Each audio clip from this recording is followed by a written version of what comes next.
अस्सलाम वालेकुम एवरीवन, मैं हूं मोहम्मद तलहा। आप लोग देख रहे हैं तलाश फेस एकेडमी। तो बच्चों, आज जो है बहुत ही इम्पॉर्टेंट टॉपिक्स हम लोग कवर करने वाले हैं। आपने थंबनेल में पढ़ भी लिया होगा। आज के लेक्चर में हम डिस्टेंस और डिस्प्लेसमेंट के दरमियान में जो फ़र्क है उसको समझेंगे, और उसके बाद हम डिस्कस करेंगे टॉपिक ऑफ स्पीड, और फिर कोई सैम्पल प्रॉब्लम भी सॉल्व करेंगे इंशाल्लाह स्पीड के लिहाज से। तो चलिए शुरू करते हैं with definition of distance. The total length covered by moving body without mentioning direction of motion। Distance से मुराद है टोटल लेंथ, टोटल लंबाई जो कि कवर करती है कोई भी moving body without mentioning the direction of motion.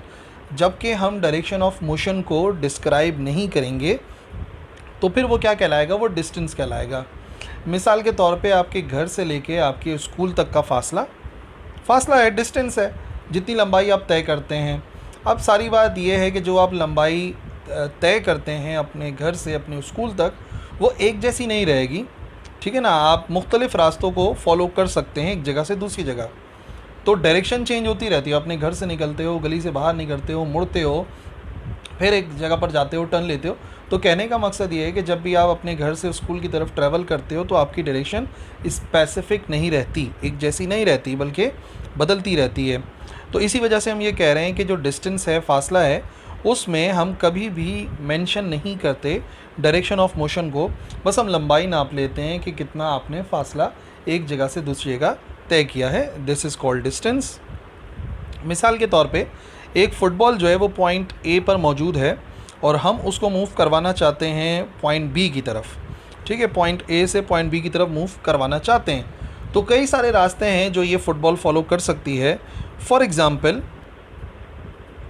ये ए से बी तक इस रास्ते को फॉलो कर सकती है, ठीक है। आपने एक रास्ता देख लिया, ये भी फासला कहलाएगा। फिर वो ए से लेके बी तक जाने में किसी और रास्ते को, एक सीधे रास्ते को भी फॉलो कर सकती है।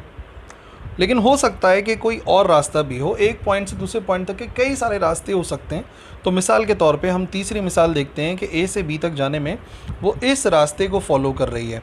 तो आप देख सकते हैं कि हमने 3 मुख्तलिफ़ फासले तय कराए हैं पॉइंट ए से लेके पॉइंट बी तक, और तीनों के तीनों क्या कहलाते हैं, तीनों के तीनों कहलाएंगे डिस्टेंस। क्योंकि आप देखो, डायरेक्शन मायने नहीं रखती, डायरेक्शन का स्पेसिफिक होना ज़रूरी नहीं है। तो अगर हम मुकम्मल बात समझें तो आप देखो, पॉइंट ए से पॉइंट बी तक ये 3 रास्ते हो सकते हैं जो कि तय किए जा सकते हैं, और तीनों के तीनों डिस्टेंस कहलाते हैं, ठीक है जी।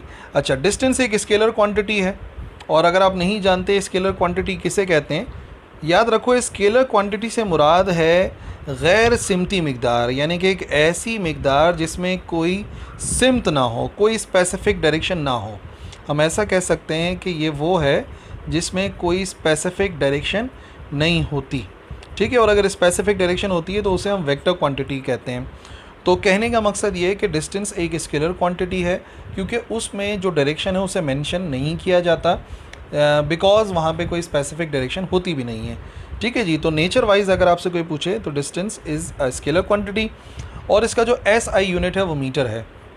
वैसे लंबाई को हम किलोमीटर में भी नाप सकते हैं, फिट में भी नाप सकते हैं, मिलीमीटर सेंटीमीटर में भी नाप सकते हैं, लेकिन जो एसआई यूनिट है, जो सिस्टम इंटरनेशनल यूनिट है डिस्टेंस का, वो मीटर होता है, और हम भी कोशिश करेंगे कि डिस्टेंस को मीटर में ही मेजर करें, ठीक है जी। तो ये हो गई बात डिस्टेंस के हवाले से।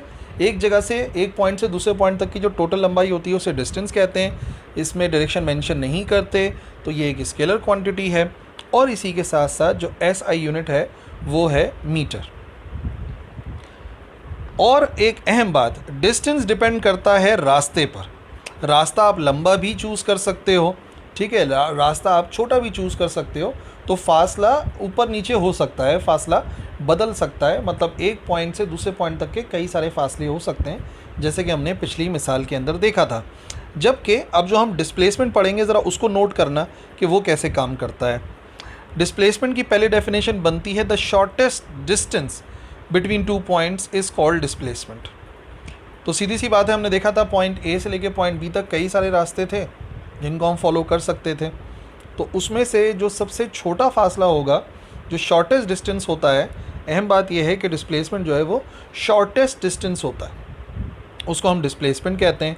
या दूसरे लफ्ज़ों में ऐसा समझो कि जो डिस्टेंस कवर होता है जिसमें कोई पर्टिकुलर डायरेक्शन होती है। याद रखो मैंने कहा था डिस्टेंस, जब हम बात करते हैं डिस्टेंस की तो हम डायरेक्शन मेंशन नहीं करते, लेकिन अगर आप ऐसा फासला तय कर रहे हो जो सिर्फ एक ही सिमत के अंदर हो रहा है, सिमत बदल नहीं रही है, डायरेक्शन बदल नहीं रही है, तो फिर उस डिस्टेंस को हम क्या कहते हैं, उसको हम कहते हैं डिस्प्लेसमेंट। ठीक है, मिसाल देखो वही वाली फुटबॉल वाली, पॉइंट ए है, पॉइंट बी है, और पॉइंट ए से लेके बी तक जाने के कई सारे रास्ते हैं। आप अगर इस रास्ते को फॉलो करो तो आप देखो पहले डायरेक्शन ऊपर की तरफ है, थोड़ी सी नीचे आ गई, डायरेक्शन ऐसे हो गई, और फिर डायरेक्शन नीचे की तरफ आ गई। जबकि जो बीच वाला डिस्टेंस है उधर आप देखो तो जो डायरेक्शन है वही सेम डायरेक्शन है, वही सेम डायरेक्शन है, वही सेम डायरेक्शन है। जबकि जो तीसरा वाला रास्ता है उसमें डायरेक्शन कभी नीचे, कभी ऊपर, कभी नीचे, कभी ऊपर, और डायरेक्शन लगातार क्या हो रही है, बदल रही है। तो इसका मतलब इन तीनों फासलों में से, इन तीनों डिस्टेंस में से एक चीज़ है जो डिस्प्लेसमेंट है, और वो है हमारा दरमियान वाला जो पाथ है, स्ट्रेट पाथ है ए से लेके बी तक। तो याद रखो ये उन तीनों फासलों में सबसे छोटा फासला भी था, और दूसरी बात यह है कि जो डायरेक्शन है ए से लेके बी तक, इस वाले फासले में वो स्पेसिफिक है, डायरेक्शन चेंज नहीं हो रही, एक ही डायरेक्शन है। दैट्स वाई फिर इस फासले को हम डिस्प्लेसमेंट कहेंगे। ठीक है जी। अब नेचर वाइज क्योंकि स्पेसिफिक डायरेक्शन की बात कर रहे हैं, पर्टिकुलर डायरेक्शन की बात कर रहे हैं, तो वो हो गई वेक्टर क्वांटिटी। वेक्टर क्वांटिटी वो क्वांटिटी होती है जिसको कम्प्लीटली स्पेसिफाई करने के लिए डायरेक्शन रिक्वायर्ड हो, डायरेक्शन की ज़रूरत हो, उसे हम कहते हैं वेक्टर क्वांटिटी। ठीक है, तो डिस्टेंस और डिस्प्लेसमेंट का एक अहम फ़र्क ये है कि ये दोनों एक स्केलर क्वांटिटी है डिस्टेंस, और डिस्प्लेसमेंट जो है वो वेक्टर क्वांटिटी है, जबकि यूनिट्स दोनों के सेम है। डिस्प्लेसमेंट का भी जो SI यूनिट है वो मीटर है, और डिस्टेंस का भी जो SI यूनिट था वो मीटर था। और जो चौथा पॉइंट है उसमें हमने देखा था कि जो डिस्टेंस है वो डिपेंड करता है पाथ पर, कि हम किस रास्ते को फॉलो कर रहे हैं। बट अगर हम डिस्प्लेसमेंट की बात करें तो याद रखो डिस्प्लेसमेंट डिपेंड नहीं करती पाथ पर, it only depends upon the initial and final position. जो इनिशियल और फाइनल पोजीशन है उस पर डिपेंड करती है। मिसाल के तौर पे A और B अगर ये हैं तो ये वाला फासला होगा सीधा सीधा। ठीक है, अगर ये पॉइंट A है और ये पॉइंट B है तो अब डिस्प्लेसमेंट ज़्यादा होगा। ठीक है ना, यानी कि ये डिपेंड करता है इनिशियल और final position of the body के ऊपर, और किस रास्ते को हम फॉलो करते हैं उस पर डिपेंड ही नहीं करता, बिकॉज दो पॉइंट्स के दरमियान में एक ही जो शॉर्टेस्ट फासला होता है उसी को हम डिस्प्लेसमेंट कहते हैं। ठीक है जी, तो उम्मीद करता हूँ कि डिस्टेंस और डिस्प्लेसमेंट में आपको फ़र्क समझ में आ गया होगा।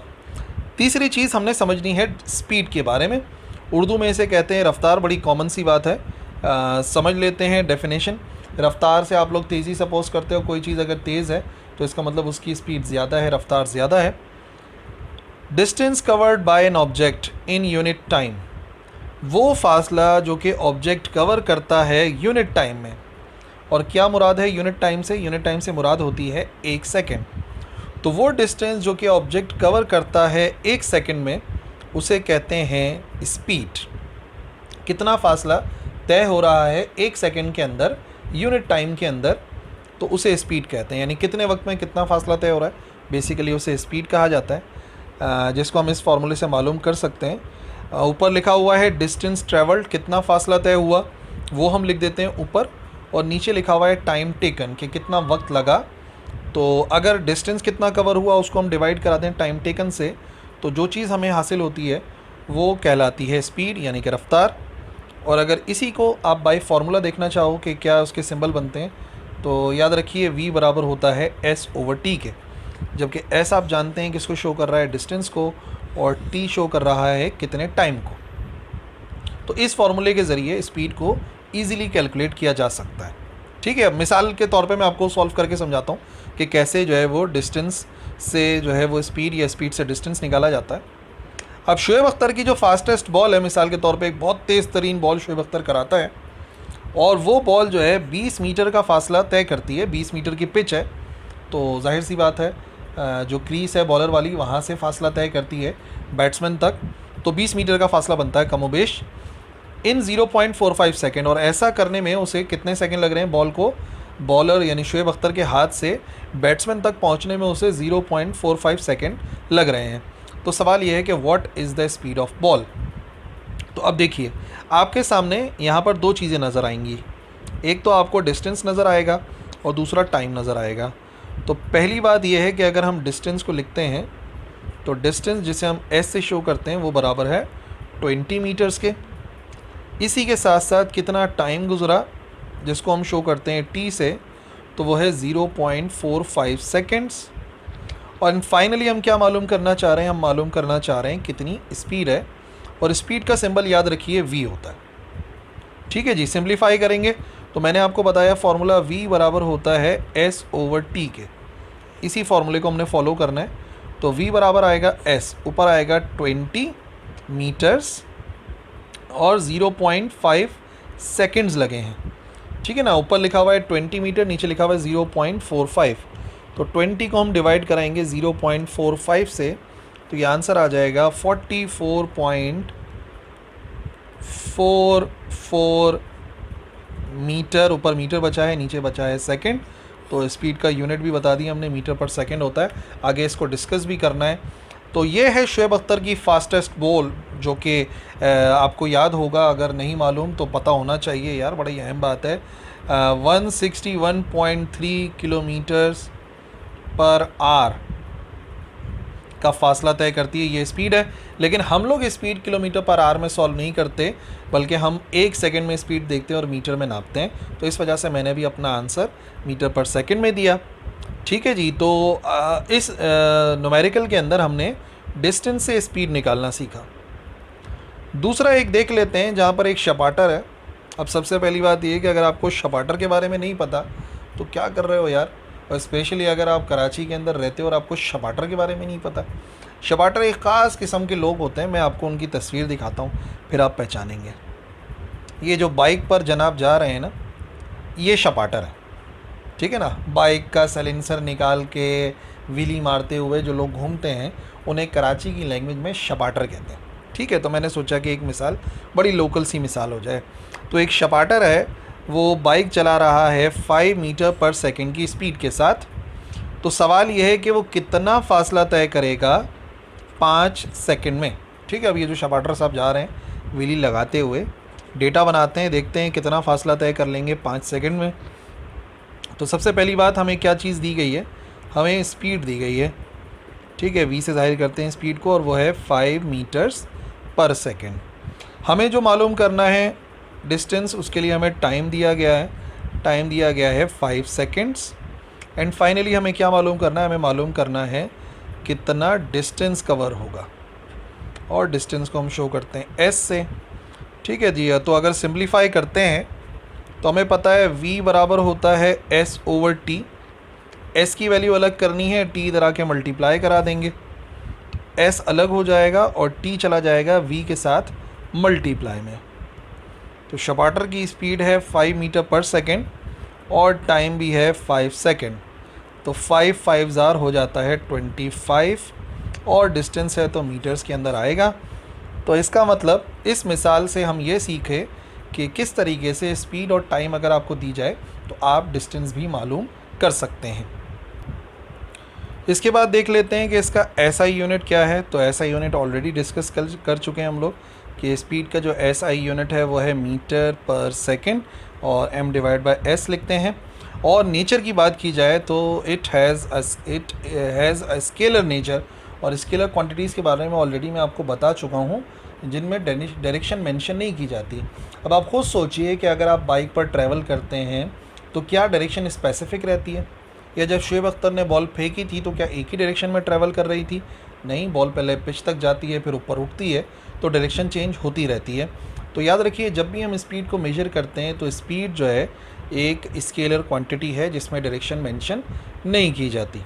ठीक है जी, तो ये हुआ आज का हमारा लेक्चर मुकम्मल। और आज के लेक्चर में हमने डिस्टेंस और डिस्प्लेसमेंट में फ़र्क देखा, और स्पीड को समझा, और स्पीड से रिलेटेड 2 प्रॉब्लम सॉल्व करी। आई होप आपको समझ में आ गई होगी। वेलोसिटी और एक्सेलरेशन के लिए अगला लेक्चर देखिए। इस लेक्चर में इतना ही है। अल्लाह हाफ़िज़।